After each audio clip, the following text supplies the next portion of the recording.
செக்டாரில் இருக்கவங்களும் அவங்கவுங்க செக்டாருக்கு எப்படிலாம் யூஸ் ஆகுதோ அதுக்கு தகுந்த மாதிரி க்ளவுட் கம்ப்யூட்டிங் கற்றுக்குறாங்க. எண்ட் ஆஃப் த டே எல்லாரும் எக்ஸ்பெக்ட் பண்ணுறது சேலரி. ஸோ இது கற்றுக்கிட்டா நம்மளால் நம்ம செக்டாரில் எவ்வளோ சேலரி வாங்க முடியுன்ற ஒரு எக்ஸ்பெக்டேஷன்ஸ் எல்லாத்தையும் இருக்கும். நீங்கள் சொன்னீங்க ஜூனியர் லெவல்லேருந்து சீனியர் லெவல் வரைக்கும் வந்துட்டு. ஸோ சேலரி ஒரு ஸ்டார்டிங்கில் க்ளவுட் கம்ப்யூட்டிங் கற்றுக்கிட்டு ஒருத்தர் வந்து ஒரு செக்டாரில் போகிறாருன்னா அவர் எந்த அளவுக்கு சேலரி எக்ஸ்பெக்ட் பண்ணுவோம்? ஜாப் மார்க்கெட் வந்து அந்த சேலரியோட மார்க்கெட்டும் வந்து டிஃப்ரெண்ட்டாக இருக்குது. எல்லா இடத்துலையும் எல்லா கம்பெனியும் இவ்வளோ தான் சேலரி கொடுப்பாங்க அப்படின்னு இல்லை. ஸோ அந்தந்த ஐடி கம்பெனியோட பிஸ்னஸ் ரெக்யர்மெண்ட்டை பேஸ் பண்ணுது. ஒரு சின்ன ஸ்டார்ட் அப்பே சம்டைம்ஸ் என்ன நிறைய பே பண்ணலாம்.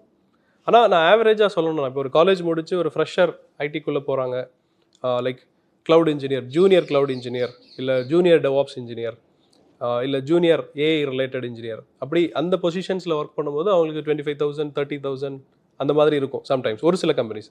ஆனால் ஒரு சில வெல் நோன் கம்பெனிஸ் வந்து அதை விட அதிகமாகவே ஸ்டார்டிங்லேயே பே பண்ண சான்சஸ் இருக்குது.